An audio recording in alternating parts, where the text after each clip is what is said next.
Salut à tous, je sais que je reviens de nulle part, mais je suis de retour pour une vidéo coupée en 2 ou 3 et qui sera assez spéciale. C'est un bilan de mes 2 dernières années et demie car mon PVT a pris fin le 16 octobre dernier. Je pense que mon témoignage est intéressant à écouter, sachant que je vais vous raconter du moment où j'ai eu la confirmation du PVT à maintenant, soit 2 ans et demi. Et il se passe pas mal de choses en 2 ans et demi. Au lieu d'avoir ma gueule en gros plan tout le temps, je vais vous poser un panorama de photos que j'ai pris pendant ce séjour au Canada. Je commence le jour où tout a changé. Ouh, ça fait film américain ou film français pourri. Ce jour de fin avril, j'ai réussi à griller tout le monde sur la ligne d'arrivée et j'ai eu le fameux message disant que j'avais une place pour m'inscrire au PVT. Là, tout s'enchaîne dans ma tête. Je me dis que dans un an, je ne suis plus sur Bordeaux, donc que je ne vais plus voir ma famille, mes amis, ni mon chat, ce qui est très important pour moi. C'est clairement les 3 points auxquels vous penserez directement, mais qui au final ne seront que peu gênants après une mûre réflexion. Tous seront là à votre tour ou vous les emmenez avec vous au choix. Dans un autre sens, vous vous direz, je vais découvrir une autre culture, j'ai enfin un vrai projet, je peux faire ça que maintenant, je vais voir de nouveaux paysages, tester de nouveaux plats, d'autres façons de vivre, faire énormément de rencontres et je vais avoir froid. Très froid. Ce sont des réflexions très logiques. Maintenant, passons aux réflexions pratiques qui sont les plus importantes sur le moment. Quand est-ce que je pars? Le plus tôt possible, le plus tard possible, en hiver ou en été? Je garde mon appart ou non? Je vais vivre chez parents pour faire des économies? Combien de temps? Je prends un job où je vis du chômage? Je cherche déjà un boulot ou non au Canada? Est-ce que j'ai le mental pour vraiment partir seul sur un continent inconnu? Et bordel, dans quelle ville je vais atterrir? Je vais vous donner mes réponses à moi et vous expliquer pourquoi j'ai fait de la merde sur certaines. Quand est-ce que je pars? Le plus tôt possible ou le plus tard possible? Grosse question. Prenez beaucoup de temps pour vous la poser. J'ai voulu partir le plus tôt possible car ça commençait à faire pas mal de temps sans travailler. Il fallait aussi que j'économise, donc j'ai attendu 4 mois avant de m'en aller, à partir du moment où j'ai eu la validation du PVT en main, tout début juillet. J'aurais dû attendre et trouver un vrai boulot. Vous allez comprendre plus loin pourquoi. En hiver ou en été, les saisons ne me dérangeaient pas. J'ai voulu partir au début de l'automne quand le temps était encore clément, comme ça on rentre petit à petit dans l'hiver. C'est ce qui s'est passé, mais au final je ne referai plus jamais ça dans n'importe quel autre futur changement de ma vie. L'hiver est une saison très déprimante et très dure physiquement, surtout au Canada. C'est d'autant plus d'épreuves à rajouter à votre périple alors que l'été est agréable et que c'est une période bien plus propice aux rencontres sociales. De plus, je suis arrivé pile au mauvais moment pour l'histoire du Canada. Changement de Premier ministre et ce fut un changement très radical. Pendant cette période, les entreprises font tout pour survivre car les entreprises dépendent des choix politiques bien plus qu'en France, rien qu'au niveau des subventions. Quand il y a des changements de Premier ministre, il y a un long gel des subventions.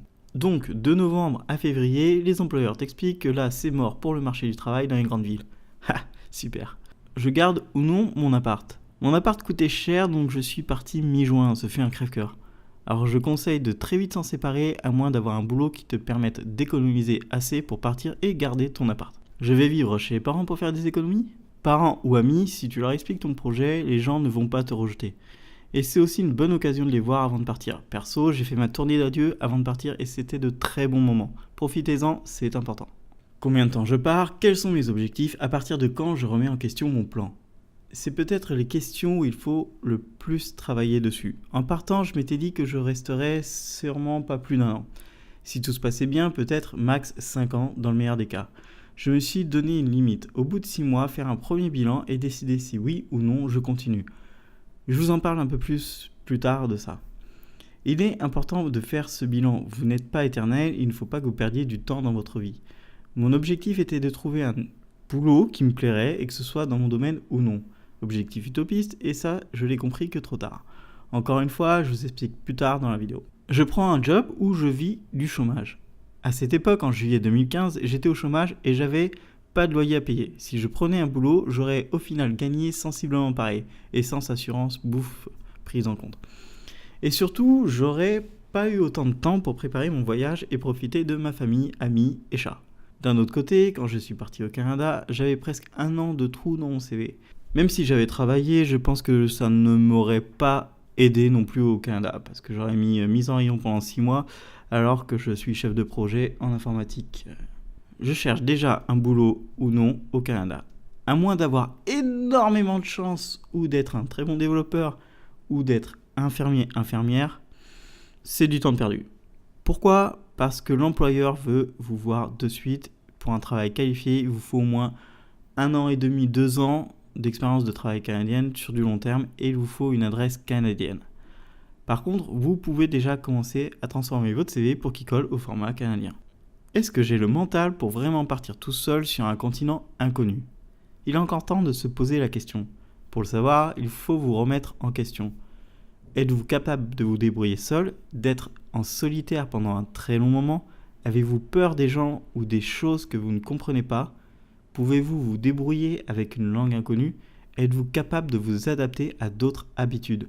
Après, on reste sur une culture très occidentale. De ce côté-là, vous ne serez pas dépaysé. C'est surtout la vie de tous les jours qui vous sera très différente. Et bordel, dans quelle ville je vais atterrir ? Grosse question. Et elle dépend de votre projet et de votre financement. Partir à Montréal, c'est à facilité. Ça parle français et on trouve très rapidement une coloc pas chère. Partir à Toronto, c'est l'Ontario. C'est presque les USA. C'est plus cher à l'intérieur, obligé d'habiter en banlieue. Beaucoup plus de boulot là-bas, mais anglais obligatoire. Partir à Vancouver, ça aurait dû être mon choix. Beaucoup plus différent, ville unique, très très loin, beaucoup plus cher mais très très attractive. Et anglais, toujours obligatoire. Partir dans la campagne ou dans des régions moins peuplées pour travailler dans des fermes. Oui, c'est un choix, mais à part pour les paysages, je ne pense pas que ce soit un bon choix pour des jeunes qui veulent tenter de comprendre une culture très récente et moderne. C'est moins cher, forcément, mais niveau rencontre, c'est très limité. Vous allez rencontrer que d'autres voyageurs de d'autres pays. Les locaux ne vont pas dans des fermes pour travailler. Il faut les trouver ailleurs. Voilà, c'était la première partie, l'avant-départ. Je vais maintenant faire une deuxième partie qui est un résumé de mon temps passé au Canada. Vous expliquer ce que j'ai fait et ce qui m'est arrivé. Et ensuite, la troisième partie, c'est le après le retour en France, qui, je pense, va être la partie la plus intéressante. Même s'il y a peu de nouveaux contenus, continuez de vous abonner à cette chaîne. À 1000 abonnés, j'irai squatter le YouTube Space, ce qui est un de mes nouveaux objectifs dans la vie, et j'en suis vraiment pas loin. Au passage, je vous mets une autre chaîne que je gère et qui ne parle pas du tout de Canada, plutôt de séries et de films. À très vite pour la suite.